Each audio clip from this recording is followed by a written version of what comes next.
बिस्मिल्लाहिर्रहमानिर्रहीम। अहमद अली शाह के साथ हेडेक न्यूज़ में आपको खुशामदीद कहता हूँ। आज की टॉप न्यूज़ में सबसे पहले आपको बताते हैं कि अली अमीन गंडापुर को भी नाअहल करने की तैयारी शुरू कर दी गई है, और वही खेल और वही चीज़ जो इन्होंने पहले जीबी के अंदर की और आज़ाद कश्मीर के अंदर की, उसी की एक कड़ी अब ये केपीके के अंदर करना चाह रहे हैं। और इस काम के लिए और पीटीआई को केपीके के अंदर अनस्टेबल करने के लिए उन्होंने फजलुर रहमान को भी अपने साथ मिला लिया है, और वो सारे बयानात सारी चीज़ें बोलकर अब इस्टेब्लिशमेंट और हुकूमत का साथ देंगे इमरान खान को मज़ीद मिनिमाइज़ करने के लिए। और हुआ कुछ यूँ है कि जी फजलुर रहमान के एक उम्मीदवार हैं मोहम्मद कफ़ील साहब, उन्होंने जाके इलेक्शन कमीशन के अंदर एक दरख्वास्त दायर की है कि अली अमीन गंडापुर को 62(1)(f) के तहत नाअहल करें, क्योंकि इन्होंने अपने असासे ज़ाहिर नहीं किए। असासों के अंदर उन्होंने बोला है जी कि 2020 के अंदर जो इन्होंने अपनी टैक्स रिटर्न फाइल की थी, उसमें कुछ 400 कनाल के करीब अराजी थी जो अली अमीन गंडापुर के नाम मुंतकिल नहीं हुई थी, मगर वो उसके आर्जी ओनर थे। ये चीज़ आप में से जो भी रियल इस्टेट को अच्छी तरह जानते हैं वो समझ सकते होंगे कि जो भी 400 कनाल अराजी थी वो अली अमीन गंडापुर उसके फुल ओनर नहीं थे, उसके आर्जी ओनर थे। उसको उन्होंने अपने टैक्स रिटर्न में शो नहीं किया। केस फाइल कर दिया है कि अली अमीन गंडापुर 62(1)(f) के तहत सादक और अमीन नहीं रहे और इनको नाअहल करें। हमारा जो ECP है, इलेक्शन कमीशन ऑफ पाकिस्तान, वो इतना फास्ट और इतना ईमानदार है, उन्होंने ये दरख्वास्त सुनी। दरख्वास्त सुनते ही उन्होंने 2 रुकनी बेंच बनाकर इसको समाअत के लिए जायज़ करार दिया, और इसके ऊपर अली अमीन गंडापुर को 26 मार्च को भी नोटिस भी जारी कर दिया कि आप आकर इसकी वजाहत करें। ये वही इलेक्शन कमीशन है जो 4 से 5 दिन लगाकर इन्होंने फॉर्म 45 और 47 तैयार किए। लोगों के वोटों के साथ रद्दोबदल करके इन्होंने अपनी मर्जी के और इस्टेब्लिशमेंट की मर्जी के लोगों को जतवा कर इस वक्त हुकूमत के अंदर बैठा दिया। वो इस वक्त ये चेक करेंगे कि अली अमीन गंडापुर सादक और अमीन है या नहीं है। और मज़े की बात यह है, इस केस में इमरान खान के साथ भी इन्होंने यही किया था कि ये जितने भी टैक्स रिटर्न का मामला होता है, ये 120 दिन के अंदर अंदर इसको सॉल्व करना होता है। जब एक MNA या MPA कोई भी अपनी टैक्स रिटर्न फाइल करता है तो 120 दिन के अंदर उसको नोटिस किया जा सकता है कि आप आके इसकी वजाहत करें। मगर इधर भी वही काम किया जो इमरान खान के केस के अंदर किया था कि पूरे 4 साल बाद इस केस को उठाया गया। इनको किसी कानून की ज़रूरत नहीं पड़ती जब किसी को नाअहल करना हो, किसी की हुकूमत गिरानी हो, किसी के साथ जुल्म और ज़्यादती करनी हो, इनको कोई कानून सामने नहीं रखते,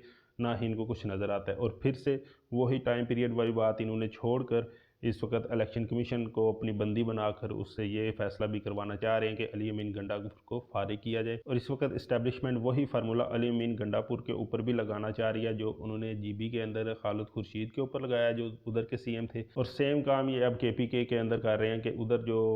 अली अमीन गंडापुर हैं वो जो काम करना चाह रहे हैं, वो जिस तरह के ऐलानात कर रहे हैं, उससे इनको काफ़ी ज़्यादा प्रॉब्लम है, क्योंकि इन सब का फोकस करप्शन होती है। अगर करप्शन कहीं पे नहीं हो रही तो वो प्रेशर इस हुकूमत के ऊपर और इस्टेब्लिशमेंट के ऊपर भी आता है कि हम अकेले करप्शन करेंगे तो हाईलाइट हो जाएंगे, सब करें तो सब खामोशी से करते रहेंगे। और अली अमीन गंडापुर इस वक्त जो है वो रमज़ान पैकेज दे रहा है लोगों को, माहाना 10-10 हज़ार रुपये उनके अकाउंट्स में दे रहा है, उनको सेहत कार्ड जैसी सहूलत से दोबारा रास्ता कर रहा है। और वो ऐलान कर रहा है कि तमाम लोगों के जो बिजली के बिल हैं और गैस के बिल हैं वो मैं आधे कर दूंगा। वो लोगों को पनागाहें दोबारा खोल के दे रहा है, वो लोगों को सहूलियात दे रहा है। और इस चीज़ से जलते हुए जो CP है उसको सहूलतकारी का एक फिर मौका फराम कर दिया गया कि आप हमारे सहूलतकार बने और अली अमीन गंडापुर को नाअहल करें। और दूसरी तरफ इमरान खान की जो मुलाकातें बंद कर दी गई हैं, 2 हफ्तों का बैन लगा दिया मुलाकातों के ऊपर। कोई वकील, कोई पार्टी का बंदा, कोई केस हेयरिंग, कोई जज उस एरिया में अब नहीं जा सकेगा। जो अडयाला जेल को इन्होंने रेड जोन बना दिया है, नो गो एरिया बना दिया है। और उधर कर क्या रहे हैं जी, अमला तब्दील कर रहे हैं, धारदार तारें लगाकर उधर किसी भी शख्स को, किसी मीडिया पर्सन को जाने की कोई इजाज़त नहीं है।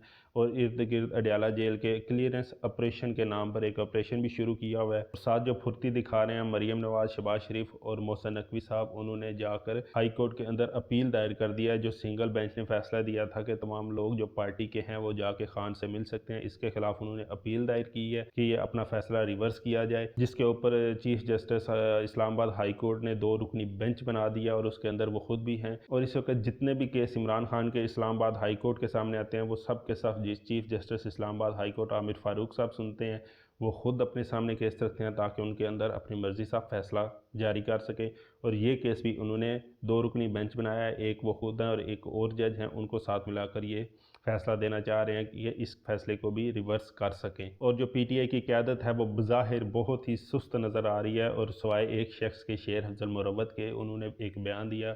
کہ میں پی ٹی آئی کی تمام قیادت سے ریکویسٹ کرتا ہوں کہ وہ کوئی احتجاج کی کال دیں، یا پھر ہم اڈیالہ جیل کے سامنے جا کے احتجاج یا کوئی دھرنا وغیرہ کرتے ہیں، کیونکہ انہوں نے وہی کام کرنا ہے جو ذوالفقار علی بھٹو کے ساتھ کیا تھا۔ تب بھی ان کی قیادت بہت زیادہ خاموش تھی اور سست تھی کہ یہ کیا ہی کر لیں گے، اور اینڈ رزلٹ یہ نکلا کہ انہوں نے اس کو پھانسی کے اوپر لٹکا دیا، اور شیر افضل مروت اسی کی طرف اشارہ کرتے ہوئے بول رہے تھے کہ قیادت کو چاہیے کہ اس وقت کال دے اسلام آباد اڈیالہ جیل کے سامنے، یا تو کوئی ایک بڑا دھرنا دیں یا کوئی ایک پاکستان کے اندر بڑی پروٹیسٹ کا ارینج کریں، اور جس کے چلتے ہوئے اس وقت پی ٹی آئی کا جو مینجمنٹ ہے، جو انتظامیہ ہے، جو ان کے چیئرمین ہے اور باقی لیڈرشپ ہے، انہوں نے ایک لانگ مارچ کی تیاری شروع کر دی ہے، اور جس کو وہ چاہ رہے ہیں کہ ایک تگڑا لانگ مارچ ہو جو اسلام آباد کے طرف اس کا رخ ہو، پاکستان پورے سے لوگ اسلام آباد جا کر اسلام آباد کو بند کریں، اور یہ جو غیر قانونی اور غیر انسانی کام عمران خان کے ساتھ کیے جا رہے ہیں اس کو بند کروایا جا سکے، کیونکہ پاکستان کی سب سے بڑی پارٹی کا جو بانی چیئرمین ہے، جو لیڈر ہے، وہ اس وقت جیل کے اندر ہے، اور اس کے ساتھ یہ کچھ بھی کر سکتے ہیں۔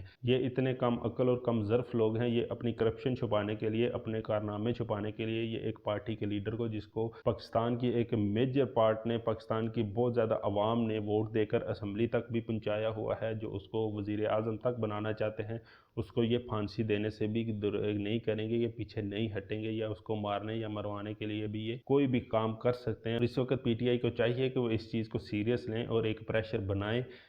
وفاقی حکومت اور اسٹیبلشمنٹ کے اوپر، کہ اگر عمران خان کو کچھ ہوا تو یہ پھر کوئی بھی نہیں بچے گا۔ جب تک یہ کوئی اس طرح کا کام نہیں کرتے، عمران خان کی زندگی کو خطرہ لاحق رہے گا۔ اور دوسری طرف علیمہ خان ہیں جو عمران خان کی بہنیں، ان کے علاوہ اور شیر افضل مروت کے علاوہ اس چیز کو ابھی تک کسی نے سیریس نہیں لیا، اور وہ بہنیں بھی اس وقت بیان دے رہی ہیں کہ ہم اسلام آباد کی عوام کو کال دے سکتی ہیں کہ وہ اڈیالہ جیل کے سامنے آ کر دھرنا دیں، اور وہ اس غیر قانونی کام سے پیچھے کروا سکیں، تاکہ عمران خان کی زندگی کو جو خطرات ہیں ان سے ان کو بچایا جا سکے۔ مگر سب سے بڑی اور سب سے مزیدار خبر یہ ہے کہ میاں صاحب کے ساتھ جو ہاتھ ہوا ہے، میاں صاحب نے بھی اپنی پارٹی کو اور اپنی پوزیشن کو سیریس لینا شروع کر دیا ہے، اور انہوں نے یہ عندیہ دیا ہے کہ میں پہلے تو نااہل تھا، اور اس وجہ سے میں پارٹی کا صدر نہیں تھا، نہ میں ایم این اے تھا، اس لیے میں پارٹی کا صدر نہیں تھا۔ اب میرے اوپر سے یہ سارے جو الزامات ہیں یہ دور ہو چکے ہیں، عدالتوں سے میں نے معافی لے لی ہے، ڈیل تو میں کر چکا ہوں، اب میں پارٹی کا صدر بنوں گا، کیونکہ میاں صاحب کو اب یہ خطرہ ہے کہ اسٹیبلشمنٹ نے ان کے ساتھ ہاتھ کیا ہے، ان کو لندن سے بلا کر ذلیل اور رسوا کر کے رکھ دیا ہے، اور میرا جو بھائی ہے وہ بھی اسٹیبلشمنٹ کے ساتھ مل چکا ہے، اور اس کو پرائم منسٹر بنا دیا گیا ہے، اور یہ نہ ہو کہ میں بالکل ہی رہ جاؤں۔ وہ پارٹی کی صدارت اپنے پاس لینا چاہ رہے ہیں، دوبارہ اپنے ہاتھ میں لینا چاہ رہے ہیں، تاکہ شہباز شریف کوئی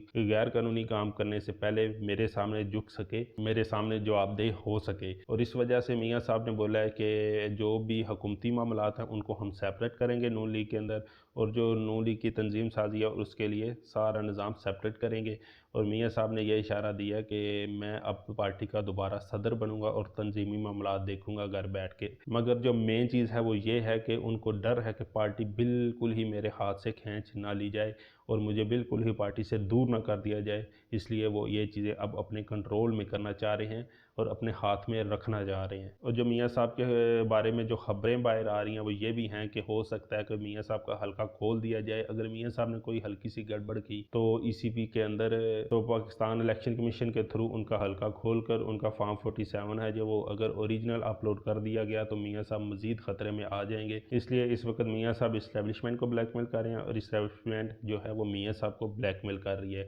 کیونکہ میاں صاحب کے ساتھ ہاتھ تو ہو چکا ہے۔ ایک تو ان کو پرائم منسٹر نہیں بنایا گیا، اور ان کے جتنے بھی قریبی لوگ تھے ان کو وزارت تک نہیں دی گئی، اسحاق ڈار تک کو وزیر خزانہ کی دوڑ سے باہر کر دیا، اور جاوید لطیف جیسے بندے کو انہوں نے الیکشن ہی نہیں جیتنے دیا، جو میاں صاحب کے بارے میں زیادہ بولتا تھا، ان کی زیادہ وکالت کرتا تھا، ایسے لوگوں کو انہوں نے الیکشن میں ہی ہرا دیا، تاکہ کوئی ایسا بندہ نہ رہے جو میاں صاحب کے بارے میں اتنا بول سکے۔ اسی کے ساتھ دیجیے اجازت، اللہ نگہبان۔